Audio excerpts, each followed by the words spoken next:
Mr. Chairwoman, members, today I present AB 1596, which is a CVSOs. This bill is to simply, we have veteran organizations that purposely go out. They're there. These guys are daily helping other veterans with their VA claims. We're just simply asking, give them some more support, let them hire some more people, and let's help cut down the VA backlog. I'd like to thank the chair for the offering of the amendments, and we will be taking amendment number 1, and I look forward to working with you and with committee moving forward.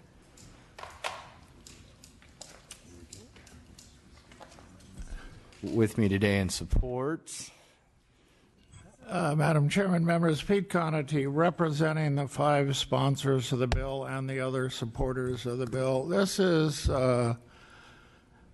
state law from 10 years ago, and a bill that was sponsored by the VFW then, because the VFW realized that veteran service organizations, especially congressionally chartered ones, provide great services to the veterans of the state of California.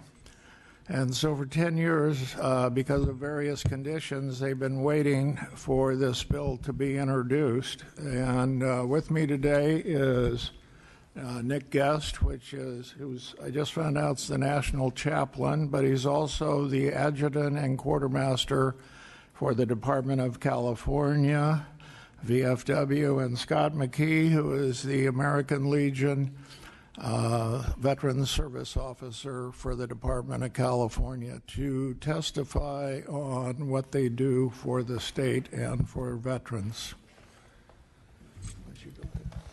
Madam Chairman, members of the committee, thank you very much for giving me this opportunity to address you. Being a service officer is not an easy task. You have to be part padre, part attorney, part mother, part father. Veterans come in, they get angry, they take it out on you, you have to sit there and take it. Now in the VFW, we have 10 people who do this up and down the state. We have offices in the VA regional offices in Oakland, Los Angeles, and San Diego. The state budget for the Veterans of Foreign Wars, the Department of California, is 1/3 of what the service department is. 1/3 of our budget goes to our service.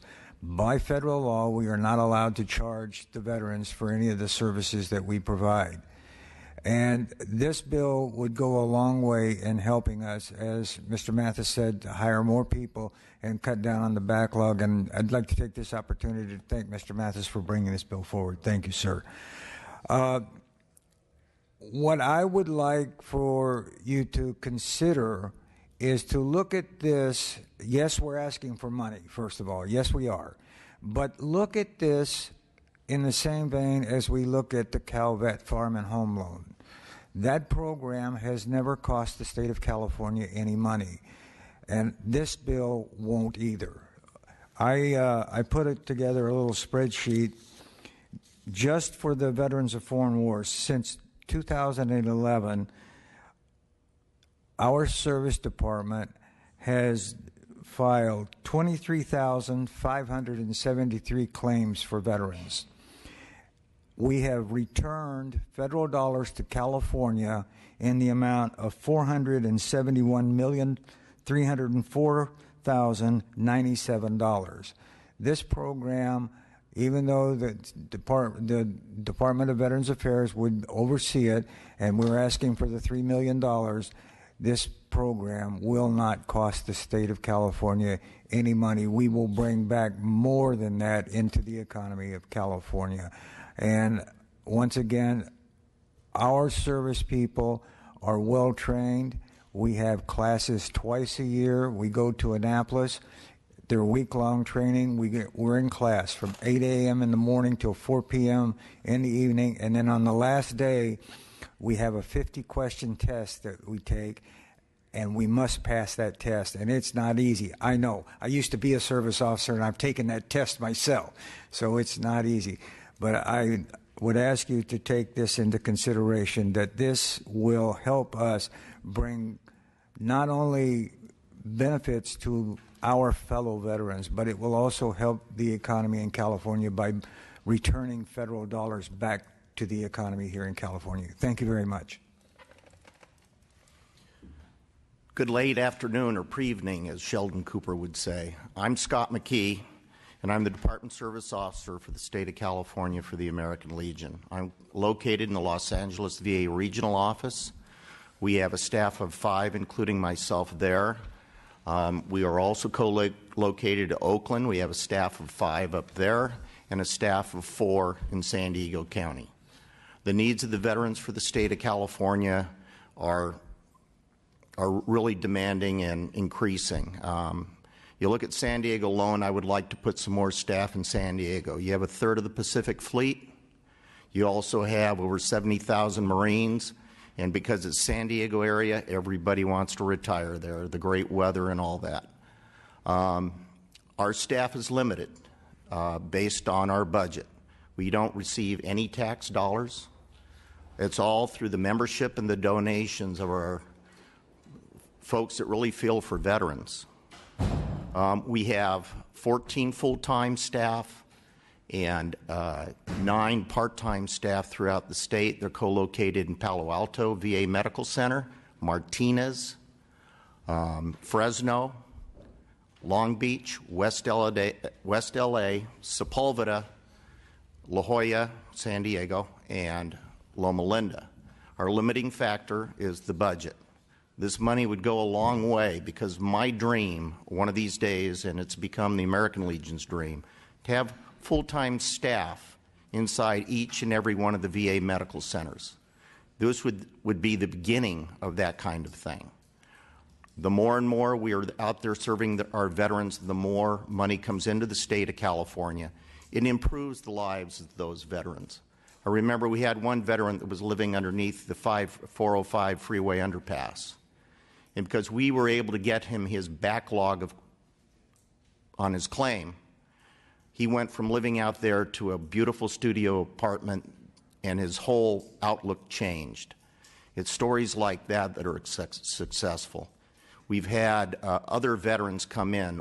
One said that if it wasn't for us getting him his VA grant, he was going to commit suicide. And as you know, you guys all read the statistics, 22 people per day, veterans, kill themselves.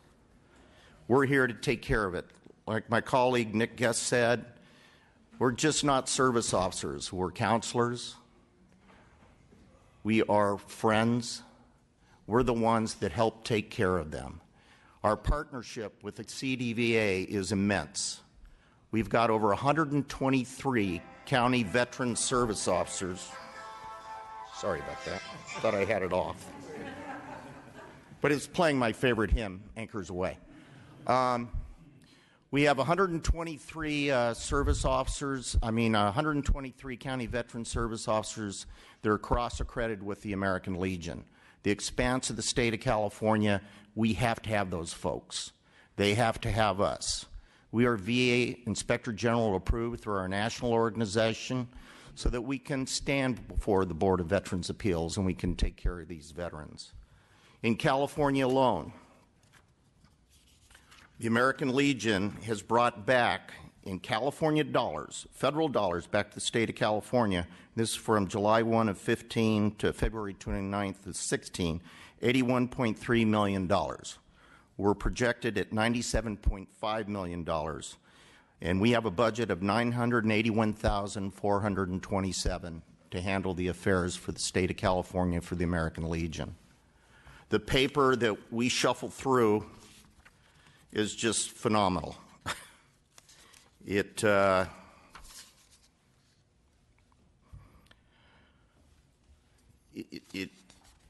overwhelming sometimes because of the fact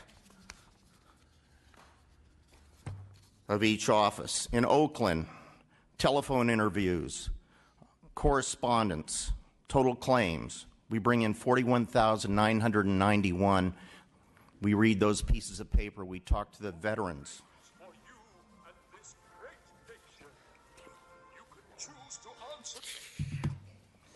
I swear I turned it off. Total phone calls for Los Angeles correspondence and claims, 49,051. San Diego, total correspondence interviews, 31,227. You add that up together, and that's a lot of man hours for 5 in each office and only 4 down in San Diego. We would love to see this bill passed. I think it's time that we all continue as partners and take care of the veterans. There's enough work to go around. We'll never be in want as long as each and every one of us are forced to go to war. God bless you all, and thank you for listening to me at this time. And I'm sorry about my damn telephone. I put it on vibrate. Okay, thank you. Madam Chairman, Pete Conity, we were gathering information, but we didn't have time to get it to the staff on time, so I apologize. But we have identified 14 other states that give state grants directly to veteran service organizations. Thank you. Other witnesses in support? Move the bill. Yes, Don Harper, on behalf of the American Legion Department of California, we strongly support this bill. Thank you. Lorraine Ploss, American Veterans, we support this bill. On a personal note, I'm one of your statistics. I applied with the VA for a claim in the 80s, and I was denied, and it sat there for years. And I was having a chat with one of our county veteran service officers, and within 2 years I had a 70% disability. So, good work. Lorna Grease, Military Officers Association, we support this bill. Moms Across America, Sacramento Community Grange, we support this bill. And my dad received aid for dependents, so I really appreciate the VSO officers getting out and reaching out and getting assistance to the military on their dependents. All right, thank you. Anybody in opposition? And I just want to clarify, the amendment that you are taking is the basically the requirement, the data reporting requirement, the maintenance of financial records, and a data collection system that justifies the contracted activities. You're taking that one, right? But you are not taking the second suggestion to expand the scope of what groups are eligible for these monies. We're willing to work and discuss them farther as the bill continues. All right. And then we're also deleting the 5-year requirement. Is that accurate? The requirement that an office has to be in place for 5 years before they can apply for the money. Could you repeat that? My 70% hearing loss. There was a requirement that the offices that are applying for the grants are in existence for 5 years, and you agreed to delete that requirement. Am I correct? We can We have no problem with that. Okay. I just wanted to clarify that. And do Mr. Chavez, questions or comments? I have some questions on this. As when it was first brought up, this is right. This has been an issue for decades. You can go to any veteran organization at any VFW, American Legion, and ask, did anybody got a problem with a comp pen request? And what do you think would happen? You guys, somebody raise their hand? My point is that one of the real problems is that what we're talking about here is making a claim for a veteran to get their compensation, and it is very difficult. It's like tax law. Every year, tax law changes, you need a CPA to do it. That's why they're talking about that training that goes for 2 days that they got to take a test on, because it's always updated and changing. And when I was out visiting them, it's interesting to me, everybody claims to have the best program, the VFW, or I know the DAV claims they have the best program, and, American Legion. Everybody claims they have the best program. But what we need to do is make sure that who's ever doing this actually is qualified to do it. Because if you submit a claim, if he comes to me and says, I want you to do the claim, when I fill the claim out, one of the items is that I get essentially his power of attorney to do the claim for him. And once I submit it, if I don't do it correctly, what happens at the VA, they'd bring it in and they'll put it in an appeals pile. And piles can stay there for 5 to 10 to 20 years. And what used to get me upset is because they go to the veteran, they say, well, who did it? And they said, well, Joe did it. Well, Joe isn't here anymore, but I gave him my power of attorney. So then you got to get somebody else's power of attorney, to go ahead and do this. So it can be a really convoluted program. That's why we had vested in county veteran service officers. Now, is there a role for the VSOs from the different VSOs? Is there a role for veteran service officers from different chartered veteran groups? Yes, there is. That's why the amendment, as far as having the training and standardization and reporting, is so important. What I have a question and concern is, maybe Mr. Tremblay can talk to me about this. How is the California Department of Veteran Affairs going to oversee this change? Mr. Tremblay? Because the way this is going to be happening, the department is going to be responsible for administering the $3 million going out to the veteran service organizations. Well, he's coming up. In 2009, Governor Schwarzenegger had $2 million in his budget to go to VSOs. And JP probably remembers this, but they had already written up the grant proposals, how to apply for them, and how they were going to track the claims. So CalVet already has this information available. Yeah, I was there when we did it, and now look where it's at. So back to the question, Mr. JP, how are you guys going to do this? We'd have to look at the resources in order to do this, because we would need resources in order to establish a grant program, establish the review and oversight management of the grants to make sure that the funds are being used appropriately and so forth. At this point, we don't have a position on the bill or any kind of final fiscal analysis with the amendments and so forth that were just taken. So we have to look at this, but there would be an impact on our department and how we'd be able to carry it out. We could not do it with existing resources. The other question I have for you, generally there's a bounty, or you get a certain amount of money per every claim that you're putting out. What do you give the county veteran service? How do you give the money out to the different groups? We talked $3 million. I imagine we just pulled that, but how does that relate to how you're going to administer per claim? Through the CVSOs, what we do is we have a workload units that they distribute the funds out based upon the type of work that it's done. They get more workload units for a fully developed claim than they would get for, like, say, a dependent fee waiver. So each county gets that, and we take those workload units for each county that has the CVSOs, and we take the subvention dollars and disperse it out based upon that formula. And how much money do you have right now doing that?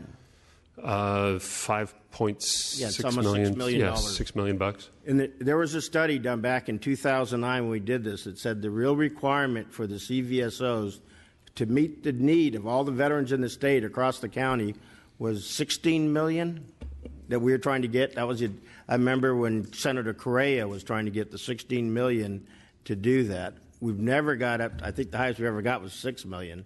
So there's a huge nut out there that has to be met. Now we're going to move $3 million out of this process into VSOs, which may be a good thing because I don't know what the rate is. They may work cheaper than everybody else's. As far as the CVSOs, the county veteran service officers, there used to be a problem between these employees in the counties are county employees, not state employees. Correct. And we only pay, I think, 25%, 30% of their rate. So when we had a problem from services with the way a county was doing, like Los Angeles, they would basically tell us to stuff it. So how are you going to manage or control? Those are county employees. Now you got volunteers. How do you control volunteers? It's something that would have to be looked at, and how we would be able to do it, what staffing we'd be able to oversee and manage that. But at this point, we don't. I guess a summation for everybody here. I'm all for taking care of veterans. want to do it, want to do it, want to do it. Can- The real requirement is we identified in a number of reports is much higher than this 3. It's about 16 million as far as doing these claims. I'm not going to vote against this because you've identified an important issue. But what I think we need to do to make it right is to work more on the details on how we work through the California Department of Veteran Affairs, how we work on how does the money work, and ask them to come back maybe in a year or two to see is it working, because there are more than enough studies over at the California Department of Veteran Affairs that says we are literally losing hundreds of millions of dollars because we're not getting these claims through in an appropriate and efficient manner. That's why Chair Irwin and I are going to be holding a workshop in Los Angeles on this, because when we do this, what we're going to find out, San Francisco is different than LA and it's different than San Diego because the politics and the VA, and we're trying to put a statewide organization process with different bureaucratic systems, and we need to make sure that we are spending our money the best way to take care of veterans. Because believe me, you don't want to go to an American Legion place and sit up there and say, I'm an assembly member, and somebody's going to say, yeah, I got hosed over by the VA, that they got my claim. And if you start peeling the grape, you're going to find out how that happened. And for me, it's very depressing because you meet somebody, as they said, it's homeless, it's hurting, and they should be getting the money, but because somebody had he had signed up and gave away his rights to somebody else, he doesn't get his benefits.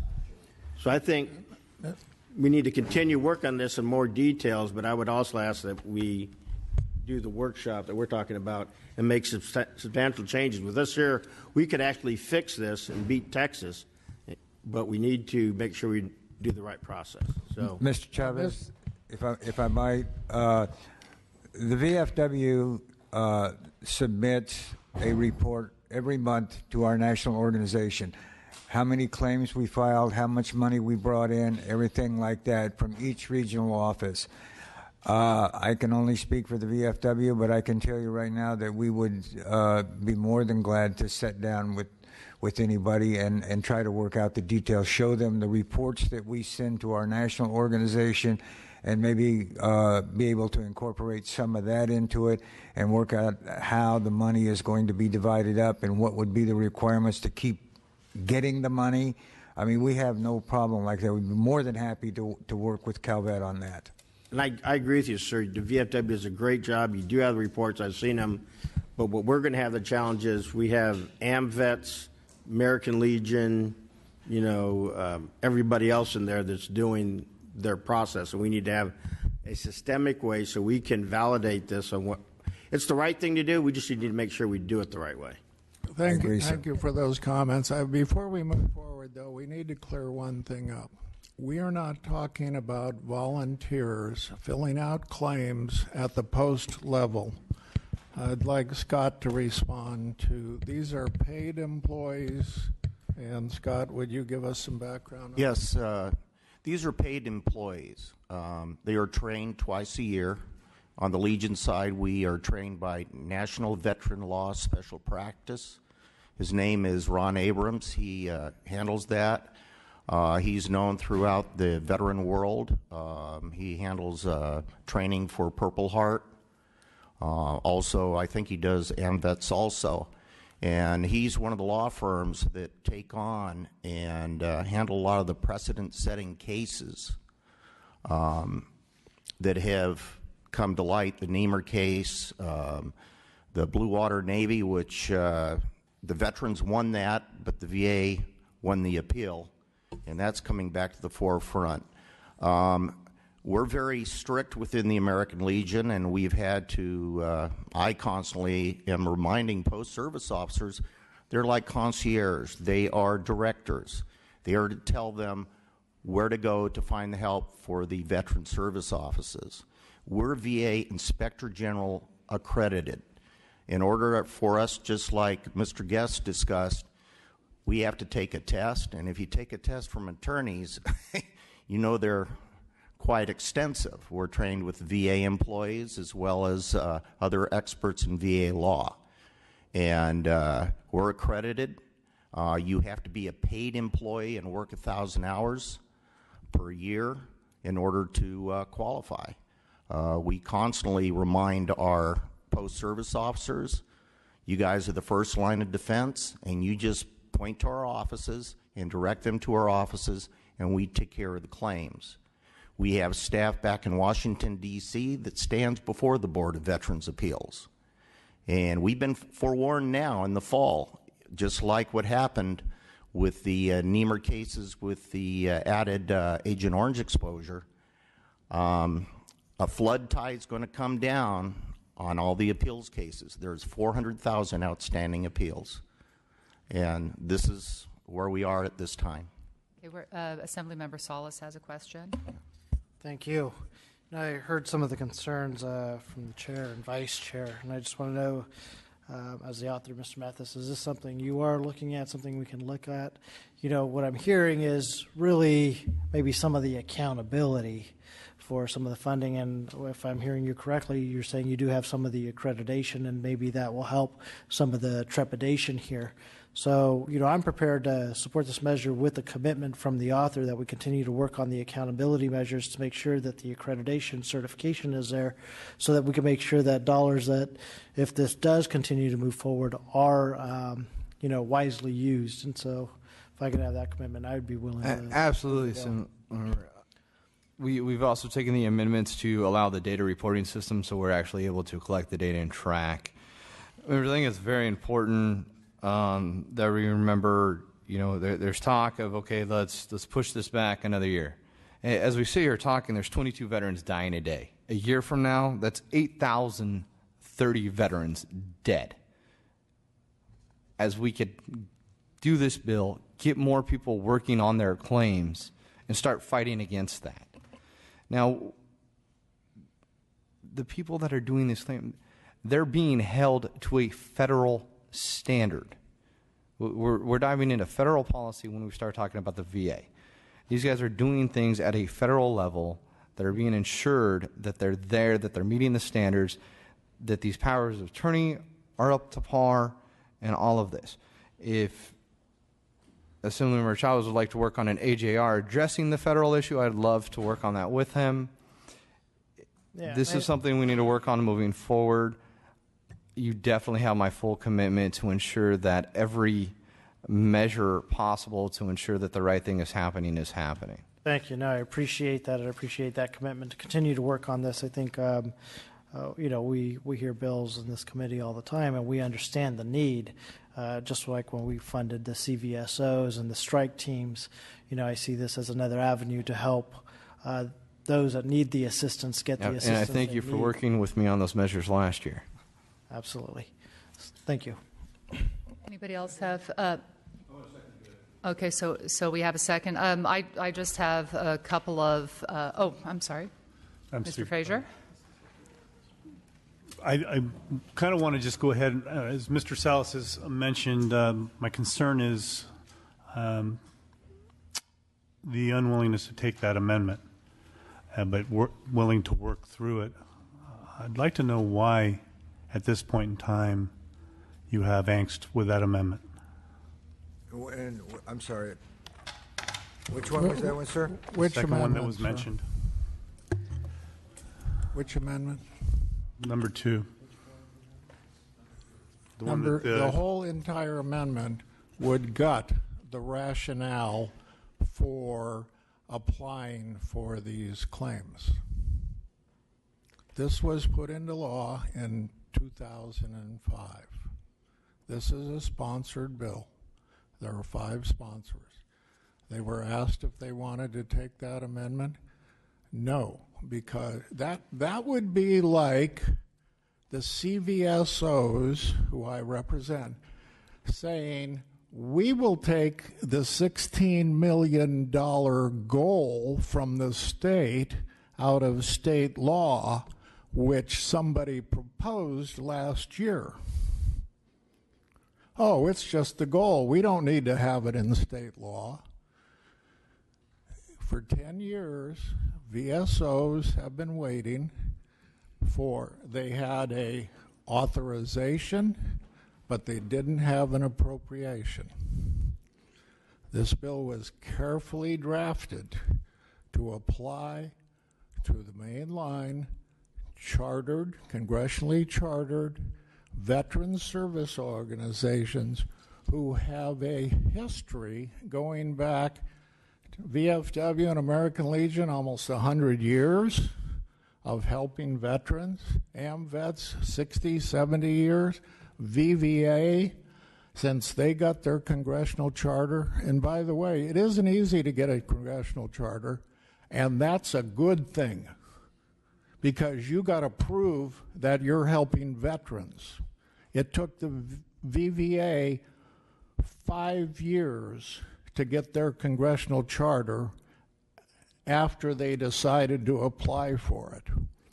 And the thought that newer organizations ought to be given a chance to apply for these grants too. We're trying to be good stewards of making sure the state doesn't give money to new organizations that have no record or history of filing claims. Iraq and Afghan war veterans do not help, they do not file claims. Student Veterans of America do not file claims. Wounded Warrior does not file claims. The people who file the claims and have been doing it forever and have shown their commitment are the ones who are congressionally chartered and have been are co-located at the regional offices in California. Does that answer your question, sir? Well, I actually thought I asked the author, but thank you for answering that. Well, I've been helping the author out. This is a matter of, these are congressionally chartered. So as other organizations, as we move forward, if the amendments that were offered were drafted in a manner where, as they are congressionally recognized. What I'm asking, as Mr. Salas said, is a willingness to move forward. Absolutely. With a cooperation and an understanding that it moves forward. It works at everybody's possibility to get their finger in the pie to try to give you an opinion of how things work and their viewpoints. I completely understand Pete's now. But as this moves through, I'm going to be asking a lot of questions of other people because now my name will be on this also. This is a contract that I make with the people. And so when I do this and I ask for these, I will be supporting the bill today. But if I don't see progress, I reserve the right to change my vote on the floor.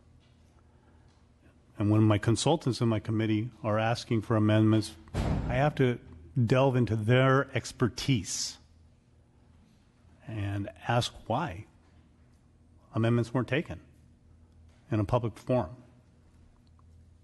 So I appreciate the candor, Mr. Conade. And again, there's nobody that's gotten more money for the CVSOs in the last 3 years than me.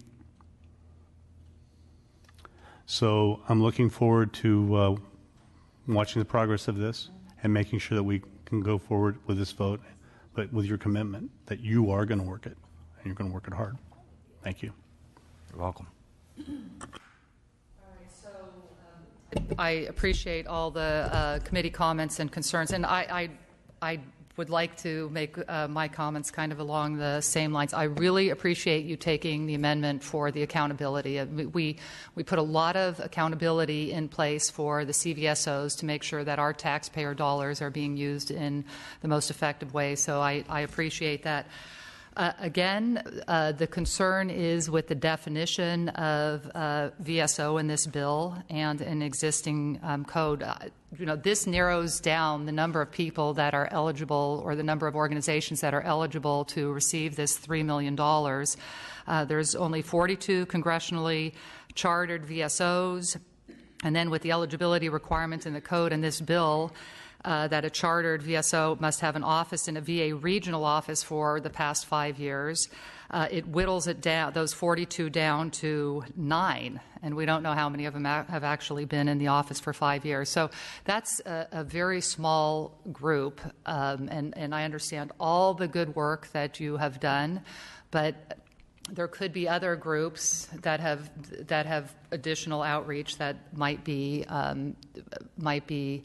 it would be good to consider them as eligible for this pot of money, because again, 9 groups that are eligible is a very small number. So I am planning on voting for this bill, but I do have serious concerns and about whittling down to so few people being eligible for this pot of money.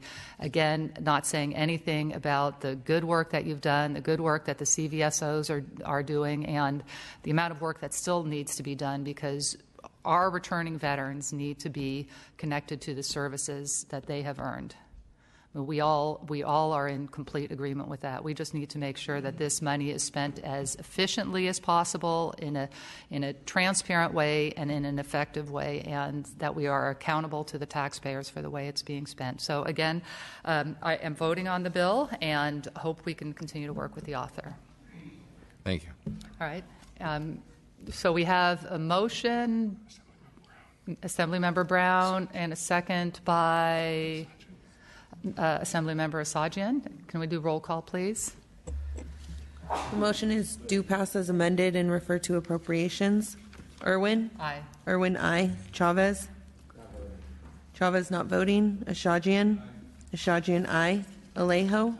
Alejo, aye. Brown? Brown, aye. Daly? Frazier? Frazier, aye. Mathis? Aye. Mathis, aye. Solis? Solis, aye. 7-0. The bill passes and moves to appropriations. 7-0. Okay, thank you. All right, and we are going to be doing vote ads now.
Okay, so AB 1672, Alejo, aye. AB 1844, Alejo, aye. And then Irwin? Irwin, aye. AB 1880, Irwin? Aye. Irwin, aye. Alejo? Alejo, aye. We just did 1880.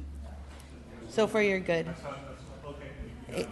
AB 1936, Irwin? Aye. Irwin, aye. Alejo? Alejo, aye. 1972, Irwin? Irwin, aye. Alejo? Alejo, aye. 2085, Alejo? Alejo, aye. Frazier? Frazier, aye. Mathis? Mathis, aye. AB 2512, Alejo? Alejo, aye. Frazier? Frazier, aye. Mathis? Mathis, aye.